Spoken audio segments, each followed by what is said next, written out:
आज है 26 नवंबर यानी कि संविधान दिवस के रूप में जो हमारे देश में मनाया जाता है। तो यहाँ से देखेंगे बेसिक शिक्षा विभाग से जो भी न्यूज़ हैं। शिक्षकों के लिए कब से अनिवार्य हुई टेट केस के कोर्ट फैसले की एक प्रति यहाँ पर आई है, उसको हम लोग देखेंगे। तो यहाँ पर कोर्ट फैसले की प्रति देखने के लिए ये प्रति है जो मेरे पास प्राप्त हुई है, जो पिटीशन लगाई गई थी, case status special appeal defective है। तो यहाँ पर फिलिंग डेट 20/10/2022 को है और 21/10/2022 को इसका रजिस्ट्रेशन हुआ। 1 नवंबर 2022 को फर्स्ट हेयरिंग हुई, नेक्स्ट हेयरिंग 24 नवंबर को हुई। इसकी जो डेट फिक्स थी, फ्रेश केस था डिवीज़न बेंच में। तो इसमें जो कैटेगरी है स्पेशल अपील, उसमें ये सब पूरा डिटेल है जो भी यहाँ पर दिया गया है। इसमें जो फाइनली डिसीजन आया है उसके बारे में हम लोग यहाँ पर देखने वाले हैं। तो ये ऑर्डर है, यहाँ पे ऑर्डर आप ये देख पा रहे होंगे। अब चलते हैं यहाँ पर क्या लिखा हुआ। मामले में यूपी सरकार ने एकल पीठ के फैसले को चुनौती दी थी। एकल पीठ ने प्रतिवादियों यानी कि शिक्षकों की नियुक्ति को सही ठहराते हुए उन्हें वेतन दिए जाने का आदेश पारित किया था।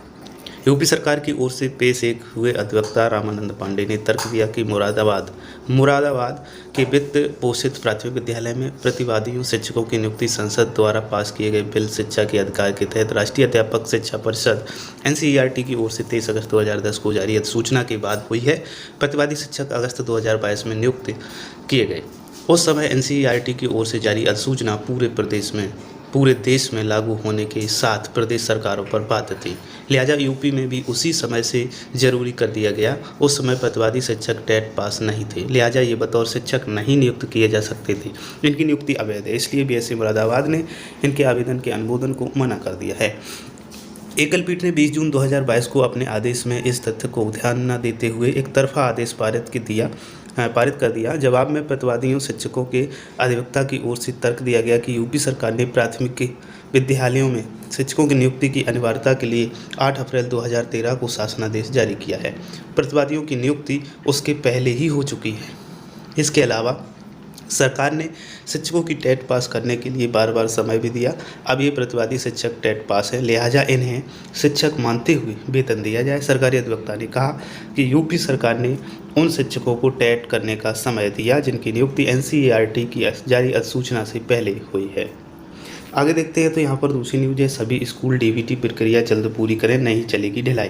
रायबरेली बेसिक शिक्षा विभाग में चल रही योजनाओं और कार्यक्रमों की समीक्षा के लिए बुधवार को BSc दफ्तर के सभागार में खंड शिक्षा अधिकारियों की बैठक हुई। इसी प्रकार ये बैठकें सभी जिलों में की जा रही हैं और पेंडेंसी को खत्म करने की बात की जा रही है। अब यहाँ पर देखते हैं स्कूलों में संविधान दिवस 26 नवंबर 2022 के अवसर पर प्रदेश में विविध कार्यक्रम आयोजित किए जाने के संबंध में आदेश निकाला गया है। तो यहाँ पर ये आदेश प्रतापगढ़ का है।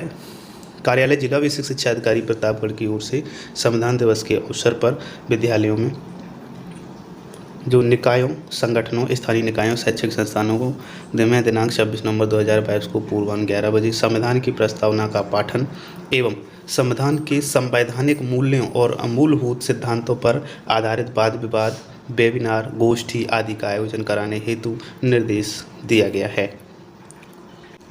परिषदीय स्कूलों के प्रबंध समिति चुनाव का कार्यक्रम जारी कर दिया गया है। तो ये जो प्रबंध समिति है इनको बनाए जाने के संबंध में आदेश दिए जा रहे हैं।